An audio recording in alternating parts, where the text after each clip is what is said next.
नाशिकच्या भोंदूबाबा प्रकरणात चाकणकरांच्या राजीनाम्याची मागणी. रुपाली चाकणकरांचे भोंदूबाबासोबत फोटो व्हिडिओ व्हायरल. विरोधकांनी तर घेरलंच, सत्ताधाऱ्यांनीही चाकणकरांना सुनावलं. रुपाली चाकणकर यांचं पद नेमकं कसं धोक्यात आलंय सगळं जाणून घेऊ.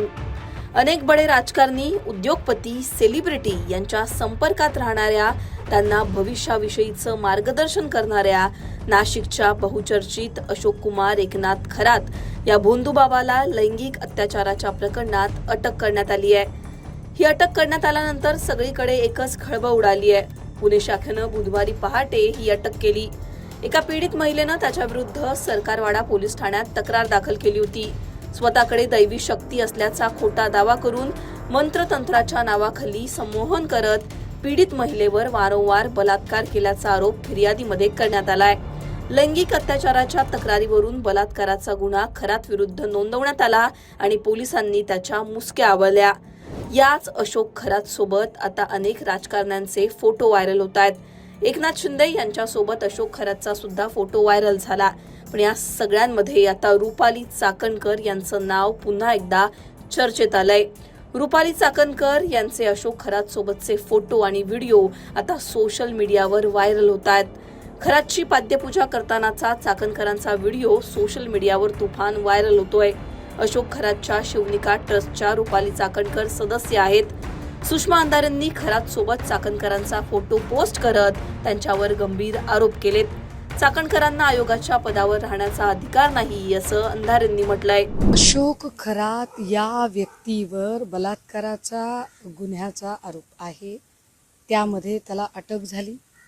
जी माहिती समोर येते त्यानुसार त्याच्याकडे तब्बल 58 आक्षेपार्ह व्हिडिओ सापडले.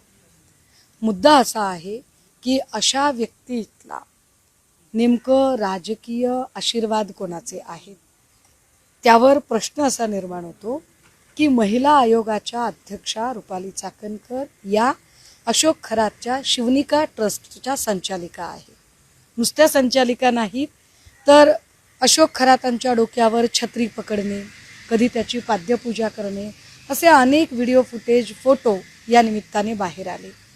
ज्या महिला आयोगाकडून महिलांचं सबलीकरण, समुपदेशन आणि समावेशन करणं अपेक्षित आहे, त्या महिला आयोगानेच जर महिलांचं शोषण करणाऱ्या व्यक्तीची पाद्यपूजा करत असतील तर शोषित महिलांनी न्याय कुणाकडे मागावा?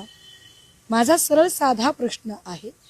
मला या निमित्ताने राज्याच्या उपमुख्यमंत्री तथा अत्यंत संवेदनशील महिला असणाऱ्या सन्माननीय सुनेत्रा वहिनींना आम्हाला प्रश्न विचारायचा आहे की सुनेत्रा वहिनींची किंवा एकूण राष्ट्रवादी काँग्रेसची अशी काय राजकीय अपरिहार्यता आहे की सतत वादाच्या भुवऱ्यात असणाऱ्या चाकणकरांना आपल्याला या आयोगावर ठेवावं लागतं. कारण आयोगाचा दुरुपयोग करत वारंवार शोषित महिलांना न्याय देण्याऐवजी महिलांचं शोषण करणाऱ्या लोकांना राजाश्रय देण्याचं काम जर चाकणकर करत असतील तर चाकणकरांना या पदावर राहण्याचा अधिकार नाही. नाही, ज्या पद्धतीने अनेक नावं याच्यात पुढे येत आहेत, अनेक फोटोज येत आहेत, अनेक माहिती पुढे येते आणि महत्त्वाचं म्हणजे मागच्या अधिवेशनामध्ये काँग्रेसचे नेते नाना पटोलेजी यांनी नाशिकच्या हनी ट्रॅपचा उल्लेख करत एक पेनड्राईव्ह आपल्याकडे आहे असं सांगितले होते. आत्ता या प्रकरणातला जो इसम आहे अशोक खरात हाही नाशिकचाच आहे आणि 58 व्हिडिओ जेव्हा त्याच्याकडे सापडतात तेव्हा आमच्यासारख्या माणसांना एक शंका यायला लागते की पटोलेंनी उल्लेख केलेला हनी ट्रॅप आणि त्याच्याशी संबंध असणारा पेन ड्राईव्ह आणि ही व्यक्ती यांचे काही संबंध आहेत का? याचं कुठे काही कनेक्शन आहे का? अर्थात तो तपासाचा भाग आहे, तो तपासला जावा. पण हे सगळं तपासताना महिला आयोगाचे प्रिव्हिलेज कुणालाही मिळता कामा नयेत. कारण या संपूर्ण प्रकाराचा पर्दाफाश करण्याचा प्रयत्न एका स्थानिक वृत्तपत्राच्या संपादकाने मागच्या वर्षी केला.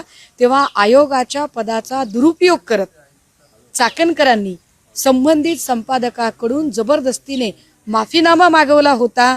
त्याचेही पुरावे माझ्याकडे आहेत. शरद पवार गटाकडून सुद्धा चाकणकरांच्या राजीनाम्याची मागणी होतीये. राज्याच्या महिला आयोगाच्या अध्यक्षा रुपाली चाकणकर यांचा नाशिकमधल्या कॅप्टन खरात या भोंदूबाबाबरोबर संबंध, त्यांच्या संस्थेशी संबंध असल्याचं कागदपत्रावरून दिसायला लागलंय. आमची मागणी आहे रुपालीताई चाकणकर यांना आता राज्याच्या महिला आयोगाच्या अध्यक्षपदावर ठेवू नये. सरकारने तातडीने त्यांचा राजीनामा घ्यावा. भाजपनेही नाव न घेता रुपाली चाकणकरांना इशाराच दिलाय.